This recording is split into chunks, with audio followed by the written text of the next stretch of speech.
बिस्मिल्लाहिर्रहमानिर्रहीम। अस्सलाम वालेकुम। मुझे मुज़म्मिल कमाल राजपूत कहते हैं। आप यूट्यूब चैनल देख रहे हैं, आपको क्या कहते हैं कमेंट सेक्शन में ज़रूर बताइएगा। मैंने एक वीडियो बनाई थी, उसमें मैंने आपके साथ कुछ चीज़ें नफ्सियाती अमराज़ और मंशियात का इस्तेमाल उसके हवाले से शेयर की थी। आज उसी वीडियो का दूसरा हिस्सा जो है वो आपके सामने पेश कर रहा हूँ, जिसका मौजू है मंशियात कैसे तर्क की जा सकती है, मंशियात को कैसे आप छोड़ सकते हैं। उस वीडियो में मैंने आपको शायद याद होगा, मैंने आपको बताया था कि सबसे ज़रूरी चीज़ है आपका इरादा।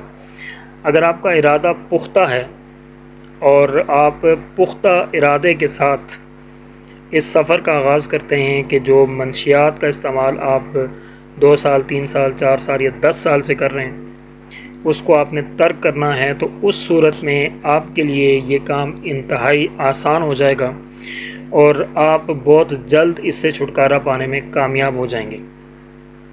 उसके लिए ज़रूरी है कि आपका इरादा पुख्ता होना चाहिए। अगर आप ये समझें कि आप किसी को ज़बरदस्ती किसी इलाज गाह से इलाज करवाएंगे या उसे घर पर ट्रीट करने की कोशिश करेंगे, तो ऐसा बिल्कुल नहीं होगा। हाँ, अगर कुछ टाइम के लिए वो इस चीज़ को तर्क कर भी देते हैं, तो ये चीज़ उनके ज़हन से नहीं निकलेगी और दोबारा वो उसकी जानिब माइल हो सकते हैं। इसलिए क्योंकि नशा एक ऐसी चीज़ है जो आपके खून में शामिल हो जाता है। जब ये आप किसी गैदरिंग में दोस्तों के साथ या किसी भी माहौल में आप नशे का आगाज़ करते हैं, आप बहुत पुरसकून महसूस करते हैं। बिलखुसूस मैं आपको एक नशे के बारे में बताता हूँ।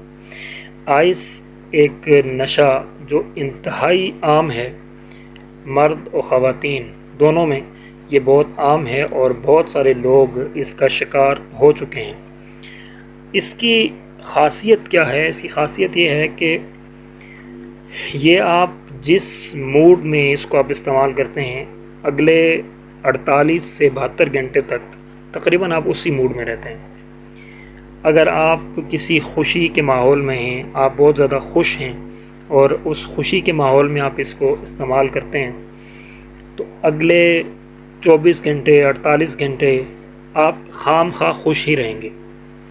बेशक आप अपने एक्सप्रेशंस को कंट्रोल करने में कामयाब होंगे, लेकिन आपके अंदर वो खुशी जो है वो मौजूद रहेगी। इसलिए क्योंकि इस नशे ने आपके ब्रेन के सिस्टम को हैक किया होता है।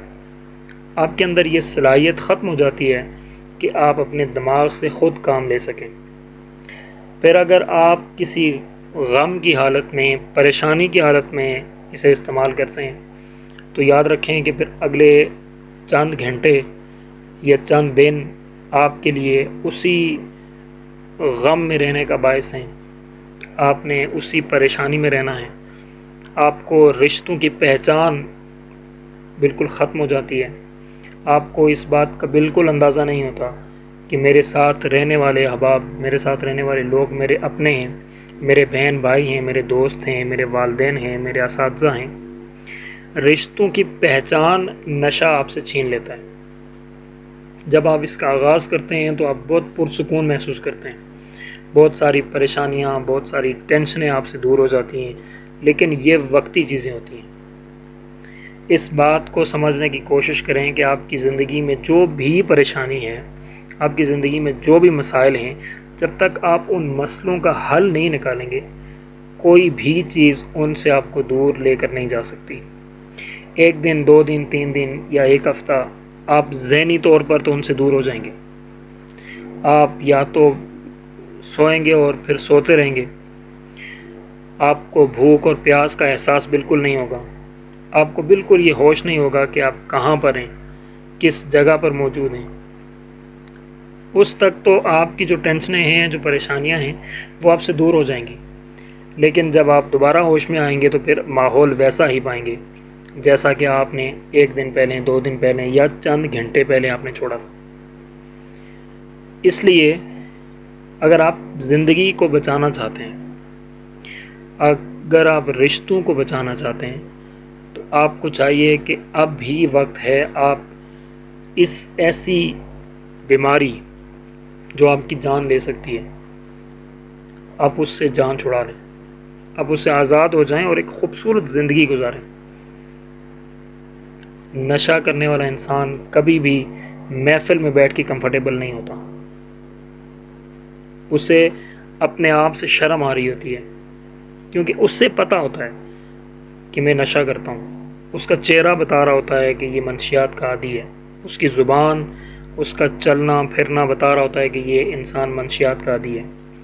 اور پھر وہ لوگ جو نفرت کرتے ہیں ان چیزوں سے، وہ آپ کو اپنے ساتھ بیٹھنے نہیں دیتے، وہ آپ کو اپنے ساتھ چلنے نہیں دیتے، اس لیے کیونکہ انہیں خود اپنی عزت کی پرواہ ہوتی ہے۔ انہیں پتہ ہے کہ اگر ہم ایک نشئی کے ساتھ چلیں گے، ہم ایک منشیات استعمال کرنے والے کے ساتھ چلیں گے تو ہماری بھی بدنامی ہوگی، دوسرے لوگ یہ سمجھیں گے کہ شاید یہ بھی نشے کے عادی ہیں، کیونکہ گیدرنگ ایسی ہے۔ اس لیے سب سے پہلے اپنا ارادہ پختہ کریں، اس کے بعد آپ کسی بھی ڈرگ ریہیب کا رخ کر سکتے ہیں۔ راولپنڈی، اسلام آباد، لاہور، ملتان، کراچی، سیالکوٹ، فیصل آباد، ہر بڑے شہر میں ڈرگ ریہیب موجود ہیں۔ خواتین کے لیے الگ ڈرگ ریہیبز موجود ہیں، مردوں کے لیے الگ موجود ہیں، جہاں پر انتہائی مناسب پیسوں میں، مناسب فیس میں آپ کا علاج ہو جاتا ہے۔ 3 مہینے کا ایک مکمل کورس ہوتا ہے، اور 3 مہینے کا کورس رکھنے کی جو ریزن ہے وہ یہ ہے کہ آپ کے جو ریڈ بلڈ سیل ہیں وہ 3 مہینے میں تبدیل ہوتے ہیں، پرانے ریڈ بلڈ سیل ٹوٹتے ہیں اور نئے بنتے ہیں، اور اسی پروسیجر کے دوران، اسی پروسیس کے دوران آپ کا جو نشہ آپ کے بلڈ میں موجود ہوتا ہے وہ اس کے اثرات نکل جاتے ہیں۔ پرانے ریڈ بلڈ سیل ٹوٹنے کے ساتھ ہی وہ اثرات ختم ہو جاتے ہیں، اور پھر وہاں پر موجود جو کونسلر ہوتے ہیں، جو سائیکالوجسٹ ہوتے ہیں، سائیکیٹرسٹ ہوتے ہیں، وہ آپ کو موٹیویٹ کرتے ہیں، آپ کے ذہن کو تیار کرتے ہیں، دوبارہ سے بلڈ کرتے ہیں ہر چیز کو، تاکہ آپ اس سے دور رہیں۔ آپ کو نشے کے فائدے تو اس کے کوئی نہیں ہیں، اس کے نقصانات بتائے جاتے ہیں کہ اس کے کتنے نقصانات ہیں، یہاں تک کہ یہ صرف آپ کی ذہنی نہیں بلکہ فزیکلی مکمل ہیلتھ کے اوپر اثر انداز ہوتا ہے۔ آپ کے پھیپھڑے خراب، آپ کے گردے خراب، آپ کا دل خراب، اور جب نشہ بلڈ میں جاتا ہے تو آپ کا بلڈ گندا ہوتا ہے، وہ کالا ہو جاتا ہے، جس کی وجہ سے آپ کمزور ہونا شروع ہو جاتے ہیں۔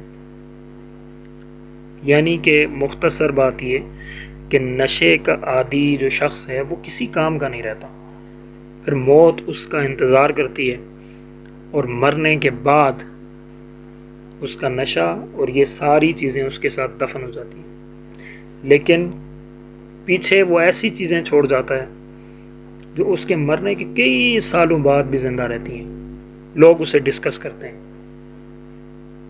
نشے کی یہ حالت ہوتی ہے کہ جب وہ مر جاتا ہے تو لوگ شکر ادا کرتے ہیں کہ شکر اللہ کا اس دنیا سے چلا گیا ہے، ایک فطور، ایک فتنہ، ایک گند جو ہے نا وہ کم ہوا ہے۔ تو کون سا انسان ایسا ہے جو یہ چاہتا ہے کہ اسے مرنے کے بعد گند کے نام سے یاد کیا جائے، گندگی کے نام سے یاد کیا جائے، برے الفاظ میں یاد کیا جائے؟ ہر شخص یہ چاہتا ہے کہ اگر وہ اس دنیا سے جائے تو پیچھے جو لوگ ہیں وہ اس کے لیے دعا کریں، اسے اچھے الفاظ میں یاد کریں۔ کوشش کریں، انشاءاللہ آپ کامیاب ہوں گے، اس لعنت سے، اس برائی سے آپ آزاد ہو جائیں گے، اور جہاں تک ہمارے ساتھ کی آپ کو ضرورت پڑے گی ہم آپ کا ساتھ دیں گے۔ جتنی آپ کو کونسلنگ چاہیے میں آپ کی کونسلنگ کروں گا، آپ کو ویز چاہیے میں آپ کو بتاؤں گا، آپ کو ریہیبس کا نہیں پتہ میں آپ کو بتاؤں گا۔ آپ کمنٹ کریں، اپنا ایڈریس بتائیں، اپنا رابطہ نمبر دیں، میں آپ کو ایک ایک چیز گائیڈ کروں گا کہ کیسے کیسے آپ کا علاج ہو سکتا ہے۔ اگر آپ ایسی پوزیشن میں ہیں کہ آپ کا کسی کو معلوم نہیں ہے اور آپ اپنا علاج کر کے اسے جان چھڑانا چاہتے ہیں اس سے پہلے کہ آپ رشتہ داروں میں بدنام ہو جائیں، اس کا بھی حل موجود ہے۔ اپنا خیال رکھیے گا، ساتھ میں ان لوگوں کا بھی جو آپ کا خیال رکھتے ہیں، مجھے دعاؤں میں یاد رکھیے گا۔ ویڈیو کو لائک شیئر ضرور کیجیے گا، چینل کو سبسکرائب کر لیجیے گا۔ خدا حافظ۔